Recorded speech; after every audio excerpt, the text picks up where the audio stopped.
Amy, let me tell you about a magical place that is so exactly designed to be enclosed space, year-round fun for the whole family that I bet you already know what I'm going to say before I even say the name. Let's say it together on 3. 1, 2, 3.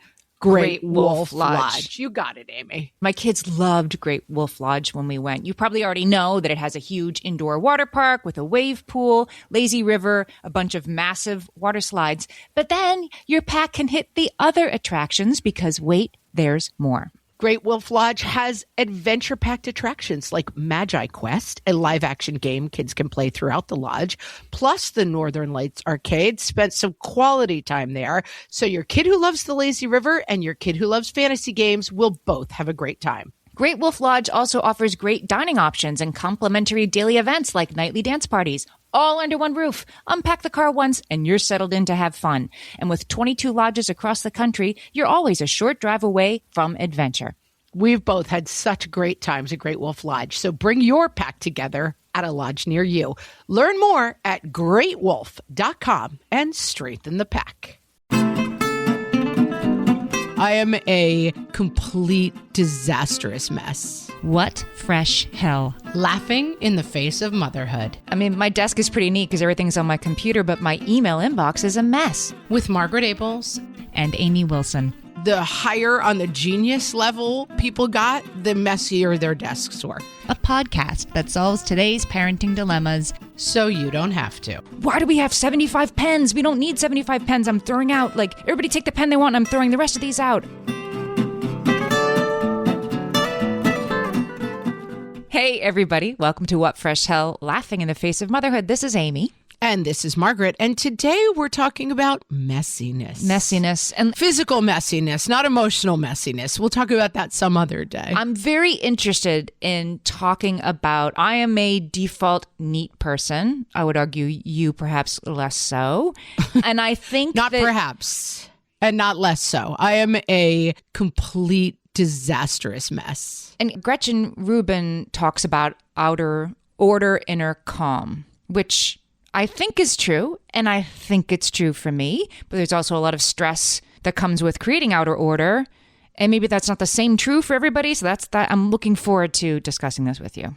These are the many things we will be getting into, Amy, but first, mailbag. Oh, yes, wait a minute, time for mailbag. Wait, check the mailbag. This is from a user on our Facebook group who says, I got to see Amy and Margaret tonight at City Winery and introduce my sister to my favorite podcast.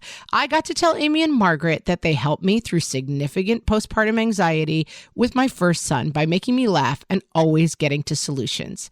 Quote, if something feels hard, it's because it is, unquote, will always stick with me. If you haven't seen them live, totally worth it. Thank you, Amy and Margaret, for what you do. It matters. This was amazing. We got to meet this person the other night and her sister after our live show in New York. This quote, if something feels hard, it's because it is. I started talking about my book a little bit. So I'm going to give a little shout out to my book, Happy to Help. Comes out in January. Available for pre-order. Margaret was gracious enough to let me do a shout out from the stage. So this is from the book, and getting to meet this person after the show and talk about how laughing helped her during some tough times was just so gratifying for both of us.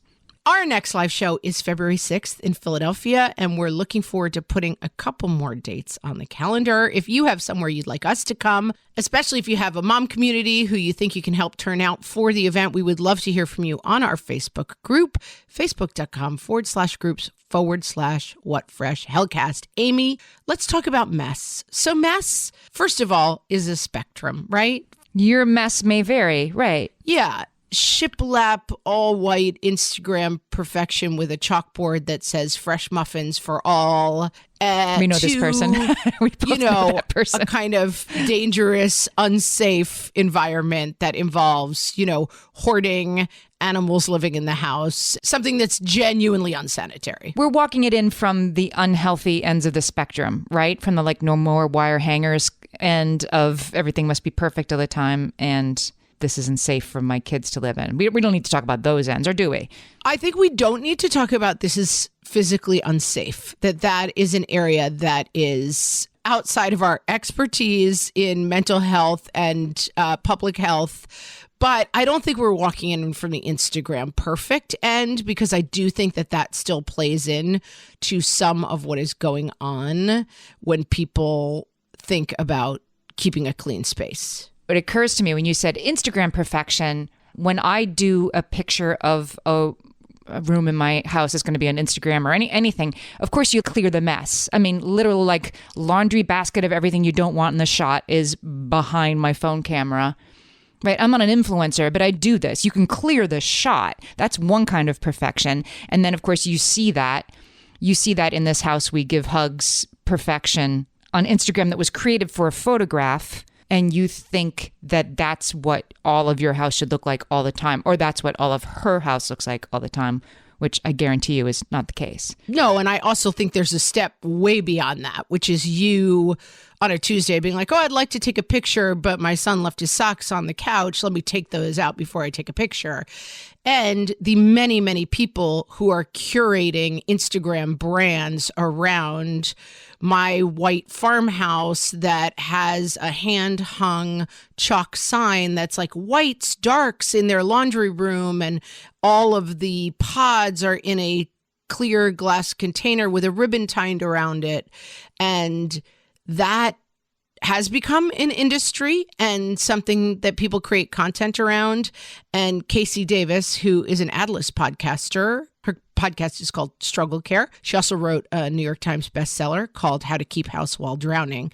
She says, and I really like the way she phrases that, that's a hobby. Making your house look like that is a hobby. That's right. That's a job in and of itself. And it's a choice that is beyond whether or not you are a messy or clean person. In the same way that you don't choose to knit, or you don't choose to crochet, you don't choose to chalkboard your whole laundry room into whites and darks and fabric softener. Yes, but I'm saying something a little bit different, which is that even the person who knits and shows beautiful things, she doesn't knit 24 hours a day, right? And even the person who makes a hobby of her beautiful home, her house probably doesn't really look like that 24 hours a day. If it does, that's all she does, and that's another issue. But we're drawing out. We think if you widen the frame, the rest of their lives and their homes are going to look like that, and I'm a bad person because mine doesn't. When their hobby is to highly curate the sun coming through the window at just the right angle, their lives don't look like that either. I think that's right. And I think even more so that when we see someone say, like, I knit this sweater for my baby, I might think, that's an adorable sweater. I don't knit. Kind of wish I did, but I'm moving on. That's a different experience than sometimes seeing the Instagram perfect home where everything is neat and orderly. And somehow that story becomes, I'm a terrible person because I don't live like this. And you don't see it. That's why I like the phrase, that's a hobby. Like, I don't knit, and also I don't live in this perfect household. I think it's important to take a breath when you see that and remember that distinction. There's been more people like Casey Davis, more content creators that have been very popular for showing us something that's more real. And I don't think it's more quote unquote real. I think it is more real, right? Like, here's my house. I'm going to clean it and I'm going to talk about why this is hard. This is my sink full of dirty dishes. And so I do think there's more of that on social media than there was 5 or 10 years ago. Absolutely. It's a pendulum swing, I think, right? That as people start to curate this is the farm that I live on with my 7 kids, and somehow I'm in this immaculate dress all day, picking wildflowers with 3 babies on my hips, and this is what it's like to live on a farm, that a natural response to that is like, also, here's what it's like to live on a farm. It's really dirty and messy and poop. There's also manure on a farm. Yeah, like it's mostly the poop, you know? Right. And there's a difference. We understand intellectually there's a difference between the way people present themselves online and the reality of that. But I do think it's still worthwhile to actually take a minute and really highlight that, because sometimes your mind still tricks you into being, I went on a holiday house tour. It was a fundraiser for a local school, and like 4 people opened their houses and they had it beautifully decorated for the holidays. And they were these beautiful, nice, rich people's houses and beautifully decorated. And everywhere you looked just was some beautiful, whimsical, amazing decoration. And I came home and I just felt so depressed for like 2 days. I was like, I live in a hovel of doom and darkness. And it's hard not to compare yourself to other people, but that's not real life, a holiday tour that is a fundraiser. Right. There's some point at which that outer order inner calm becomes outer order inner stress, that I need to, like, that glass needs to be washed and put away immediately because it can't be in the sink because then my kitchen doesn't look perfect. That doesn't sound like calm to me. And then there's another thing that we'll probably get to, which is the kids. I was never sure how much I was supposed to be. My kids were little. They're not going to put the playroom back the way I think it should be put back, right? And like, I'm tired of picking up after these kids. And so sometimes I thought that kids played more, the kids could play for longer periods in a more organized and inviting playroom than in a just like, Barbie heads everywhere kind of disaster area. But I wasn't sure I was right about that. I'm not sure if that was for them or really for me, that I didn't want to have to look at it. Yeah, and I think it's important to acknowledge that people have very different set points. And it's interesting because I was looking for research on this and I couldn't really find what I was looking for. Like, has anyone figured out scientifically that, let's say, clean is 1 and messy is 10, that why are you a 2 and I'm a 9? There is something very foundational in us that gets us to that place. Are people born this way? Like, I couldn't really find a ton of research on it and I was interested in it. But I think that taking the stress out of our relationship to cleanliness, and Casey Davis often uses the term morally neutral about messiness, that being messy makes you a bad person. And this is definitely a dialogue that's coming up around weight and other things, that like, not only are you, that some of the stress is coming from the stigma, right? That somehow being messy or being in a larger body, these things are indicative of some sort of absolute moral failing on your part. And I certainly, growing up as a messy person, internalized that. I mean, I definitely felt myself as somehow lesser than because I was messy. But I've been messy since I was 2, and I'm messy now, decades and decades later. And it doesn't bother you. And if it's your own space, whatever, does a messy parent need to try to get it together a little bit for the sake of her kids? Does a overly neat, there can't ever be a drinking glass in the sink parent need to relax a little bit for the sake of her kids? I think yes. I think the answer is yes. I think yes. Let's listen to Michael Tompkins. He is a psychologist and the co-director of the San Francisco Bay Area Center for Cognitive Therapy. He says very few people actually experience a clutter-free or mess-free life. So certainly, I think also this gets into something that we talk about in every aspect, right? Control. Your ability to control your environment signifies to you on some deep level your need to control and order the chaos that is the universe. Mm-hmm. Yes. And I found this Albert Einstein quote that made me laugh because I may have to hang it above my desk. He says, if a cluttered desk is a sign of a cluttered mind, what is an empty desk a sign of? Like he was notoriously, and there was a lot of research that I encountered that the higher on the genius level people got, the messier their desks. Because they didn't have time, right? There does seem to be some correlation between the quote unquote beautiful mind and messy spaces. And again, it's not something that people have been able to completely quantify, but I mean, it was Albert Einstein, it was Steve Jobs, it was all these people that's like something about a very creative and intelligent mind tends to manifest in mess around yourself. I mean, my desk is pretty neat because everything's on my computer, but my email inbox is a mess. I have like 45,000 unread emails. So there you go. I must have an uncluttered mind.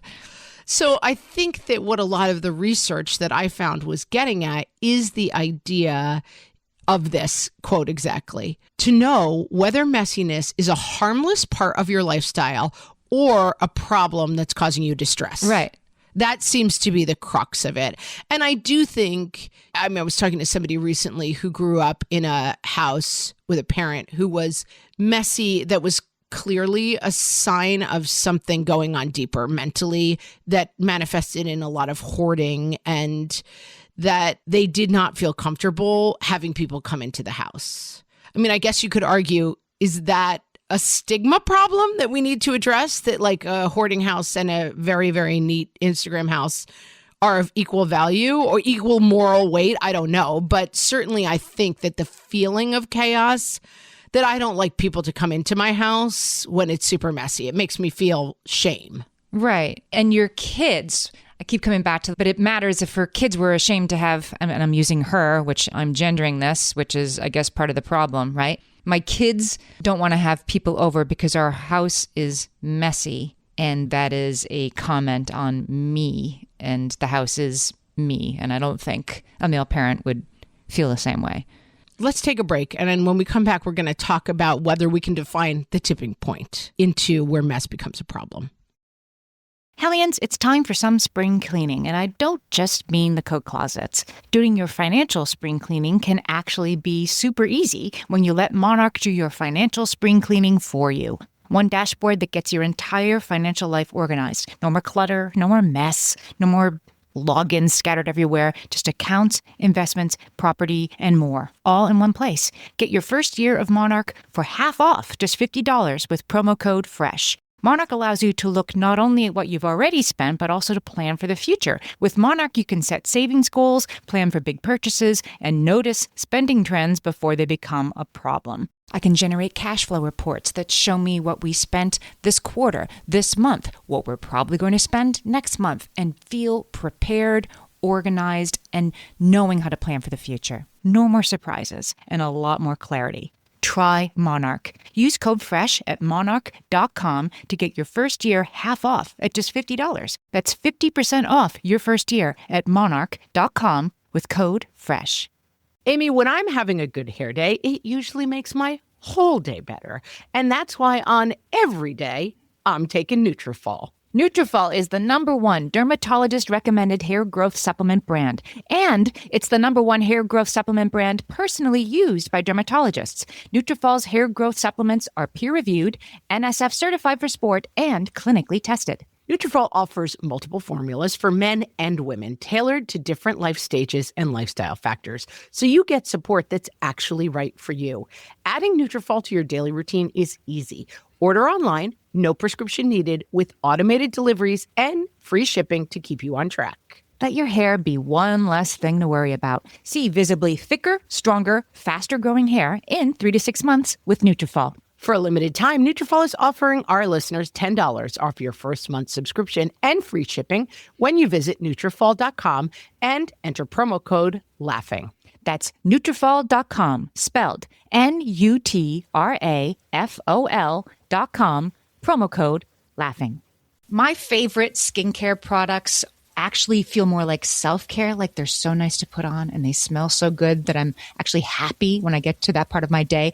And I swear that is how I feel about Osea's anti-aging body balm. Amy, you are usually the lotions and potions queen on this podcast, but I have to say, hard agree. Osea's anti-aging body balm is a liquid silk body balm that combines the lasting hydration of a lotion with the firming power of a serum, leaving skin smoother and firmer. This body balm is clinically tested and designed to deliver visible results you can see and feel. So we've gotten to use this product for a couple of months now, and I swear I have really noticed firmer and smoother skin, like on the back of my hands. It's like getting a mini spa treatment from head to toe. Get a spring-worthy glow with clean, clinically tested skincare from Osea. And right now, we have a special discount just for our listeners. Get 10% off your first order site-wide with code FRESH at OseaMalibu.com. That's 10% off your first order with code FRESH at OSEAMalibu.com. So, Joseph Ferrari, who is a professor of psychology at DePaul University, talks about a tipping point. He wrote this with Catherine Roster, a professor at the University of New Mexico, looking at 4 areas where measuring the level of clutter or, quote, overabundance of possessions. Oh, I know what that is. Becomes problematic. Okay. Is the clutter causing you distress? And I think for a lot of people, I have come to realize that my clutter and mess point is never getting anywhere close to 0. If I'm a 9, it's going to maybe get to a 6. And then if I have people over, I'm going to get it to a 2. But it's always coming back to 9. And so I think that you could answer this question writ large, and you can answer it day to day. So my level of clutter is kind of a 9 as my personal set point. I've been working on it for decades. The needle has not moved at all. So I'm not going to try to change my overall number from a 9 to a 2. This is a leading question because I have a thought on this. When you are more stressed about other things, does your sense of being bothered by the mess around you go up or down? Do you get even more messy, or are you like, I got to clean this place up? It probably stresses me out more when I'm stressed, but it never doesn't stress me out. I mean, I am extremely messy, but the sight of mess stresses me out. So I'm just thinking I've gone through a stressful time in my life recently. Doesn't matter what it is, but the point that I'm applying to it is that I have found myself more like, why do we have 75 pens? We don't need 75 pens. I'm throwing out, like, everybody take the pen they want and I'm throwing the rest of these out. I am more stressed in my life. And so when I look around and I see like all kinds of stuff on the counter that doesn't, like, why is this piece of paper been sitting on the counter for a week? It's bothering me more when I'm really stressed about other things. Yes. And Amy, let me be clear that I am not a medical professional, but in my medical opinion, that's clearly right. You're disordered in your bigger life and you're seeking order through things you can control, right? I mean, in small things. Right. Let me throw away the extra pens. Right. I am just a chaos monster. Like when I cook, I have a friend who's a professional chef, and when he cooks, everything goes back in its place as he's doing it. It's incredible to watch. Like he does his own mise en place. He puts it back. Oh my gosh. The organization with which he cooks. I cook and it looks like 9 million people have had a food fight involving pans in my kitchen. I'm just chaotic in the way that I interact with all of the things. And I think I have put aside any notion that can be fixed. I think I have really accepted that, like, that is somehow, for reasons that I may never understand, my fundamental operating system that cannot be fixed. It might not need to be fixed if it doesn't bother you. Like, it would clearly bother this other person to see the sauce spoon on the counter, getting sauce on the counter instead of on the spoon rest that's right next to the pot. Like, that person needs that to feel relaxed. You need to use 4 pans if you want to feel relaxed. And so therefore, does it matter? It might not, as long as, like, then those dishes don't sit there for 3 weeks.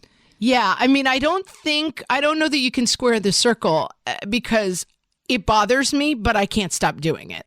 Both of those truths are true, I think. And so it does make cleanup much harder when I'm full and sitting at the end of a nice meal, like, oh, now I've got to go attack the oil splatters that I've somehow managed to get on the ceiling. Like, it stinks, but I think it can't be fixed. So I think, is clutter causing you distress? For me, is yes, and it's going to exist anyway. And so I have to come up with systems to attack it in a way that make an organized sense for me, but I cannot attack the problem that therefore clutter should not exist for me. Never going to happen.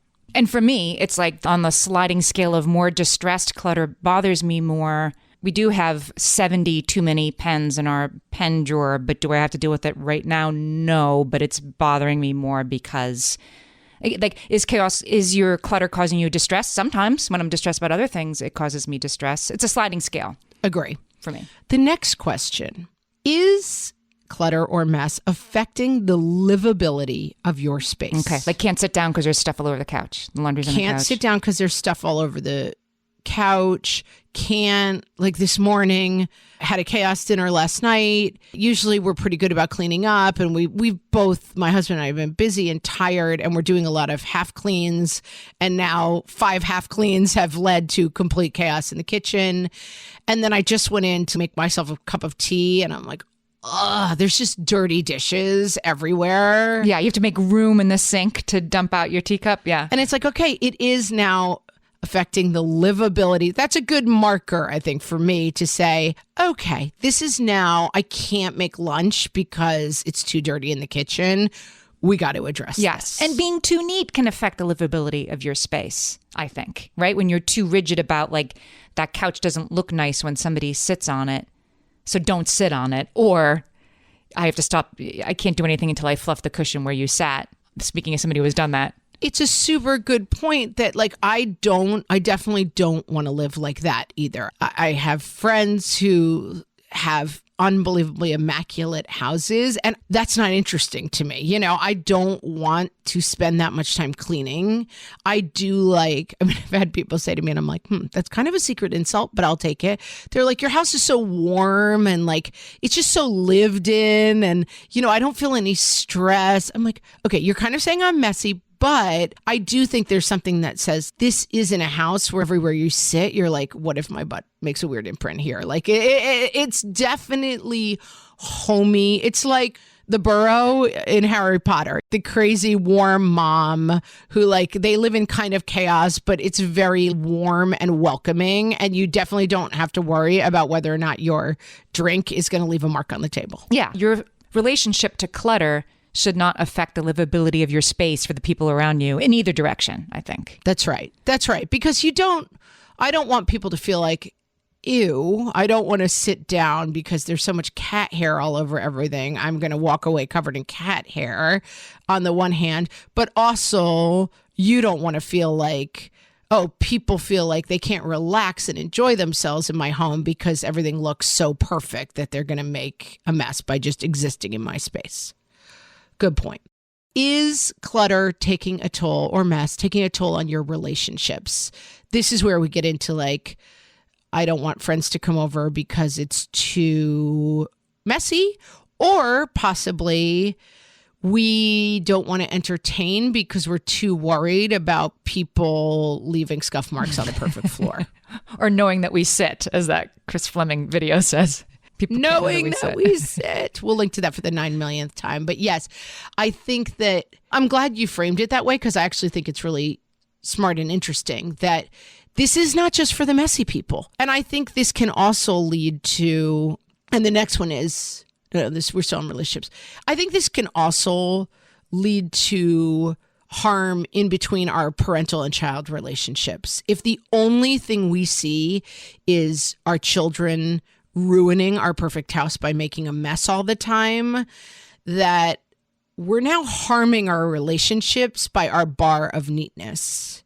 And listen, I'm not pointing fingers because we bought new couches a year ago, and it's basically like, now I hate my children and my cats because all they do is like try to ruin our new couches. But this is something that happens to everybody, and it's true, but I think that it's worth examining. I mean, I think with my own mom, who, believe me, was a saint and I had a great relationship with, we spent too much of my life fighting over the fact that I was messy and she was neat. I think that we could have probably just gone to our corners earlier on that and had a much more peaceful relationship if we could have gotten to, this can't be fixed and we have to figure out how to live with each other.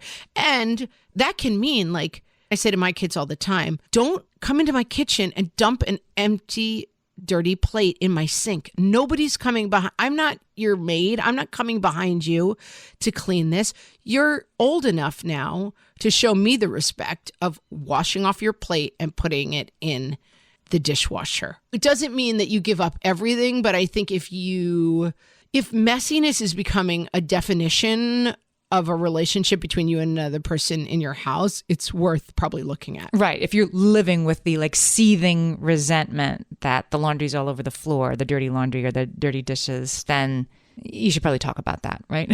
Rather than let it take a toll on your relationship. And now we have, is messiness harming your financial well-being? Again, this can go in either direction, right? Are you just spending half your paycheck at the Container Store to find one more like Pyrex dish that will hold the pie weights or whatever? You know, I think that the obsessive end of curating a household that looks perfect And again, if that really works for you and sparks joy, it's okay. I'm Marie Kondoing now, sparking joy. But if that's your hobby and you acknowledge it as your hobby, and it is something like knitting that brings you joy, is reorganizing the toys with whimsical pictures on the outside that show what's in that particular toy box, and buying brand new, felted crates that will organize everything. If you have the money for it and it really brings you happiness, right. No harm, no foul. Right. But but does it get to a point where is it really just spending a lot of money because you're seeking an illusion of control in a space that maybe you need to just kind of take a couple more deep breaths on? Agreed. I'm trying to think if there's ways that you can be so messy it harms your financial well-being, like being late for things, being late for work because you can't find something. Yeah, and messy and disorganized. I mean, I have lost checks from jobs. I mean, really, and you ruin things, I think especially in our current disposable world that you can kind of do the thing of, well, go back to my couches. We just, spent whatever, more than $1,000 on a new couch set.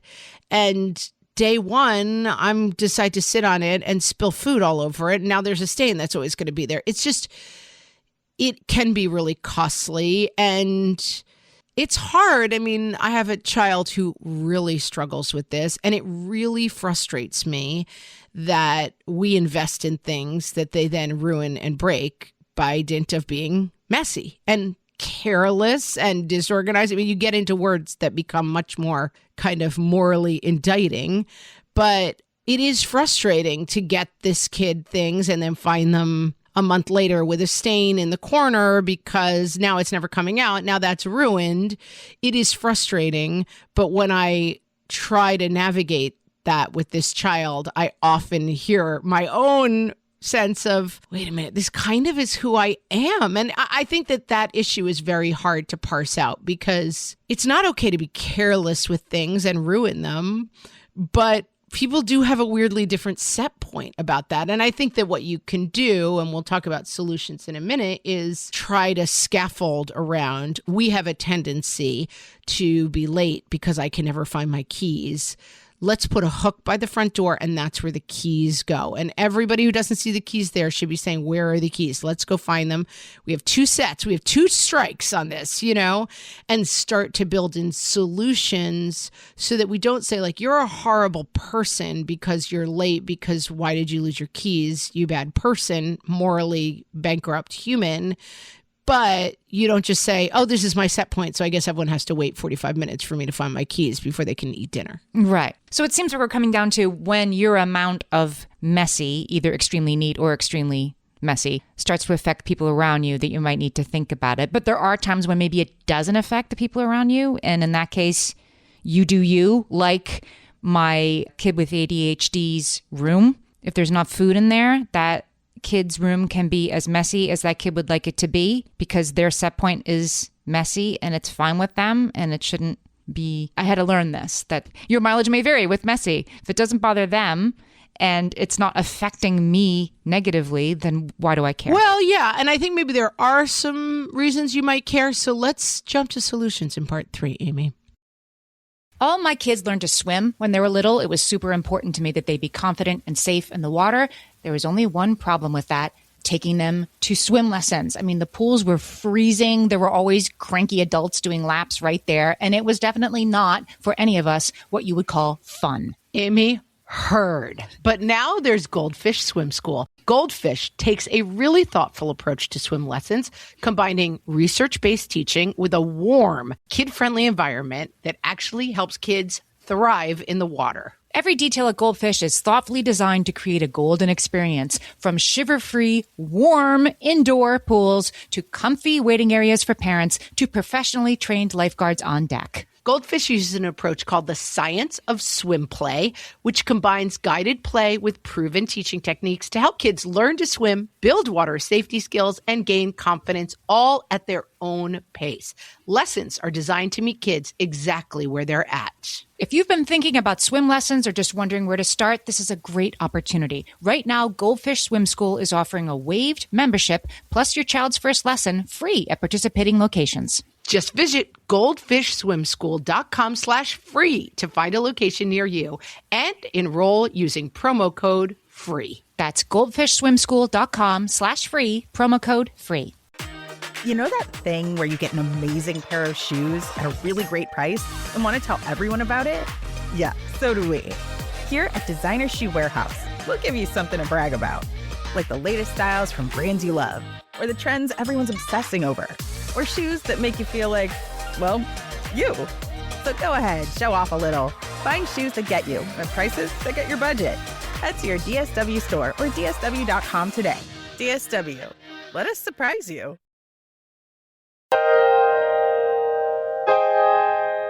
And now, home care tips.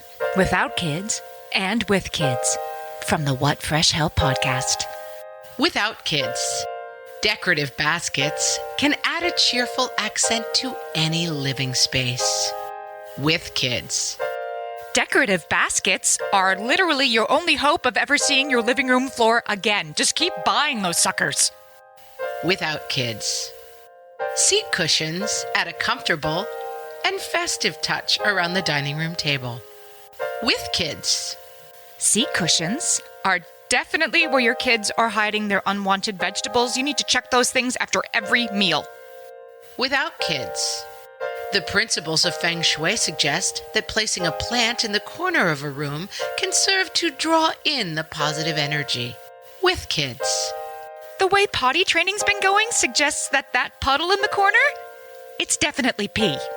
without kids, consider a white sofa for a clean, elegant addition to your living room. With kids, Literally, never consider a white sofa. Seriously, if you have to think, are the kids old enough for a white sofa? Then guess what? They're not. without kids, framed prints are great for adding that pop of color to any room. With kids, Oh, you want a pop of color? Well, it's your lucky day. Your 2-year-old found a Sharpie.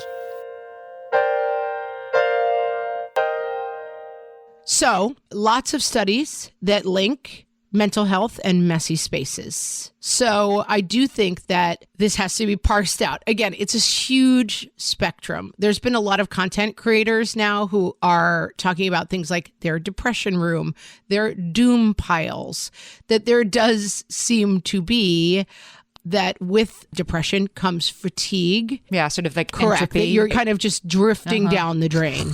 And Brad Schmidt, a distinguished research professor of psychology at Florida State University, says people are oftentimes just so mentally and physically exhausted that they don't feel like they have the energy to take care of themselves or their surroundings. They just don't have the capacity to engage with house cleaning and upkeep as they might have done at some point. And so I do think that mess can be a sign of mental health issues. It's a barometer. Yeah, if it suddenly changes. Yes. And so it's worth keeping an eye on. Like, I think an extremely messy room that seems intractable and does seem to be an extension of something going on mentally is worth really looking at. Worth circling. That's right. Right. So let's talk about some solutions to messiness, Amy. I'd never heard of this before. What is the didn't know decluttering method from homesandgardens.com. Didn't you know? I don't know. I don't know about the didn't know decluttering method. Coined by famous decluttering duo Joshua Fields Milburn and Ryan Nicodemus, known as the Minimalists, they coined the phrase. The didn't know decluttering method definition is if you find something you didn't know you owned and doesn't serve a useful purpose now or won't in the future, you should allow yourself to let it go. Wow. But this rule is so broad. This just happened to me. I found, again, in my I'm having stress and let me climb up to the upper cabinets we never open and decide that everything in here is a mess and needs to be organized. I found seriously a dozen coolers, like those insulated coolers that you might take to the football game or, fishing. We have a dozen of them. I live in New York City. We're not like outdoorsy people. You're not out on the streams. Yeah. We're not camping every weekend. We have a dozen insulated coolers. I'm like, we don't need these. Why do we have so many? We have to get rid of these. And then, my spouse was like, well, but if we're like going somewhere and we're bringing food with us, if we're taking leftovers when we go somewhere, we're bringing dishes, we should keep some, but we might need them. My spouse is particularly prone to that. Like, but it, but I might need that weird piece of wood. And so I end up keeping almost everything for this, but maybe in the future. That part we get a little stuck.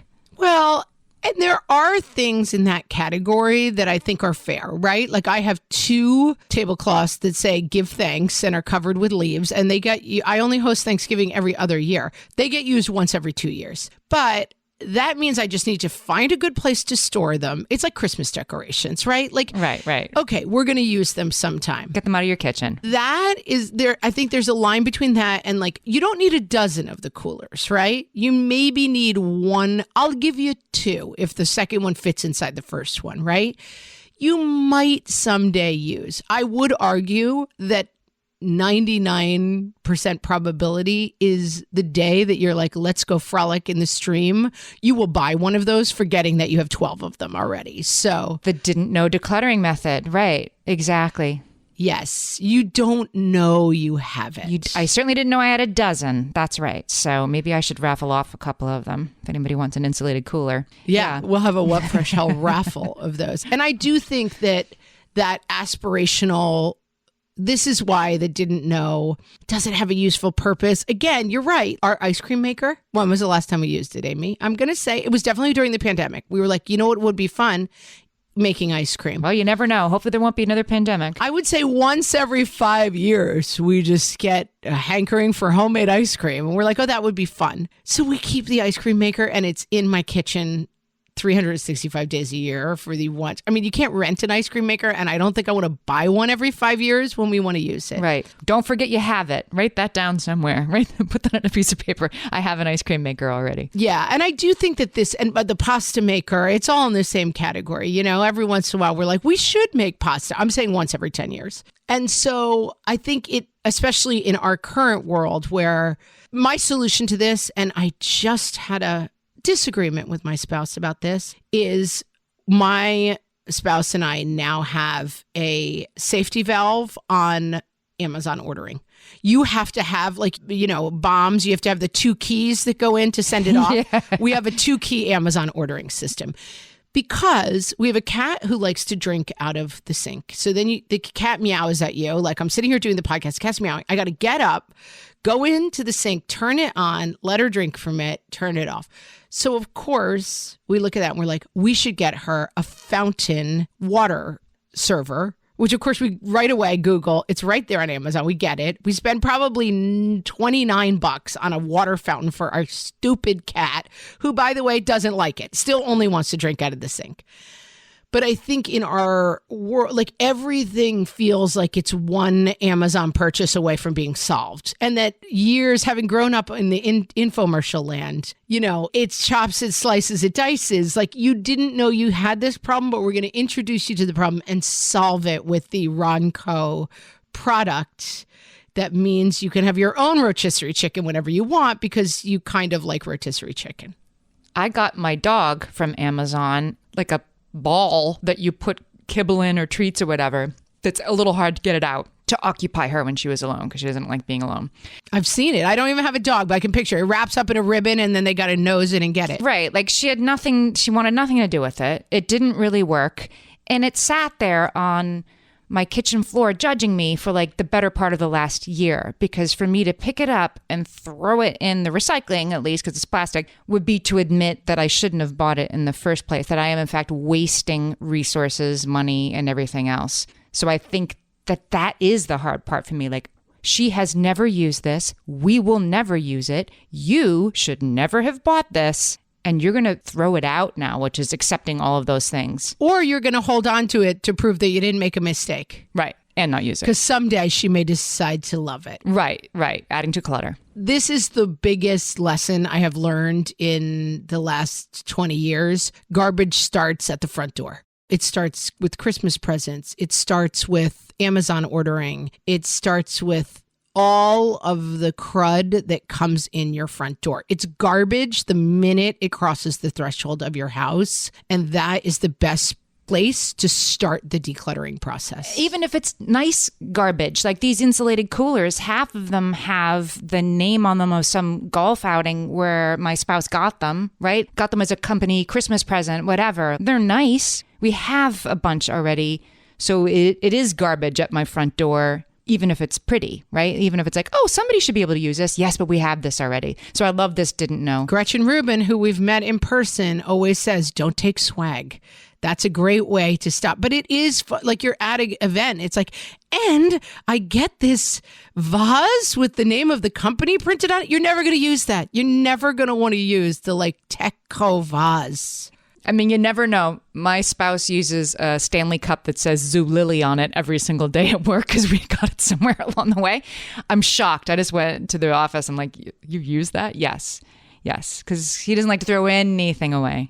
Yeah. I'm trying to help the people out here and you're undercutting me. But you already have a Stanley cup. You don't need another one, even if it says something else on it. And that's another really good rule because, I mean, Dr. Hill, myself, with my 8 pairs of Target black yoga pants, like, and then I go to Target and I'm like, oh, these are nice black yoga pants. I'm like, these no, are new. I own 8 black yoga pants. Stop the madness. So I think that's the biggest thing we can do to stop clutter. Let me throw a couple of other tips at you. Gretchen Rubin, who we were just talking about, she would say, make your bed in the morning. That's her go-to tip. And I know Gretchen and I've seen her. And every time I see her, I'm like, ugh, I didn't make my bed. Literally, I'll see her face and be like, my bed's not made. I'm looking at an unmade bed right now. I mean, I'm a pretty neat person, but I don't make beds.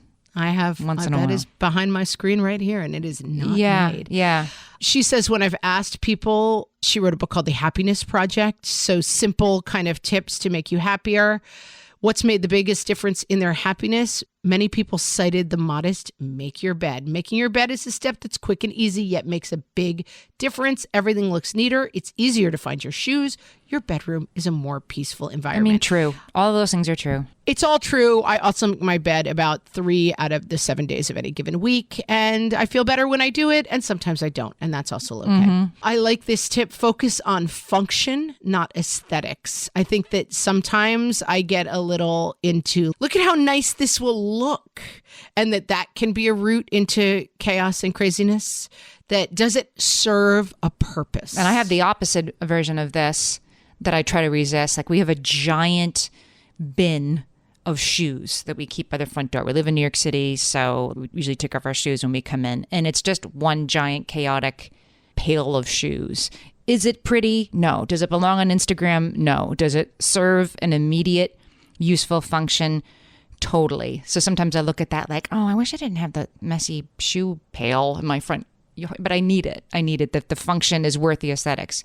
Yes. You're focusing on function, not aesthetics. That's right. Because you might get some beautiful looking Pinteresty like thing that says shoes in a nice cursive. But if then people don't put their shoes in the slots, like it's just not as functional. In it, right. If it's too hard to use, then it won't get used. That's right. I think that's right, that sometimes we get caught up. And then we've talked about this before. Actually, we'll link to Casey's episode of our podcast and we'll link to her podcast. This I found so useful. She talks about 5 things tidying. Love this. Game changer. This is very useful for the overwhelmed, the aforementioned child with the super messy room who needs to clean it and they don't know where to begin. It's the 5 things. These are the 5 things that are in any room. Number 1, trash. Number 2, dishes. Number 3, laundry. Number 4, things with a place. And number 5, things without a place. And this is just such a great way to attack a big, messy room project. Sometimes if you have children helping you, I find this is great. You're on trash, you're on dishes, you're on laundry, you're on things with a place, you're on things without a place. And sometimes what I do, and I've moved to this system, although I'm not going to say it's flawless, it's got its own problems. I have these big like wax cloth kind of hold all, like almost laundry hamper type bins. And sometimes things without a place just go in there and we deal with them later. So that it just means the 5th category doesn't overwhelm you. So like you take all the trash to the trash, you bring all the dishes to the kitchen, you bring all the laundry to the laundry room, you put all the things with a place back in their place, and all the things without a place get dumped in the things without a place. Yeah. Spoiler bin alert. to leave the room. Right. Those things never get dealt with and then they're missing and people are like, where the heck is my cleats for, my big game? And you're like, oh, I forgot they've been in the things without a place bin. Right. You do have to unpack the bin. Yeah. It's not foolproof. If you're doing this by yourself or your kid is doing this by themselves, you just do these things in order. Because it's like, I don't know how to clean this room. It's so messy. I don't know where to begin. Okay, let's begin with trash, right? You go in there with the trash bag.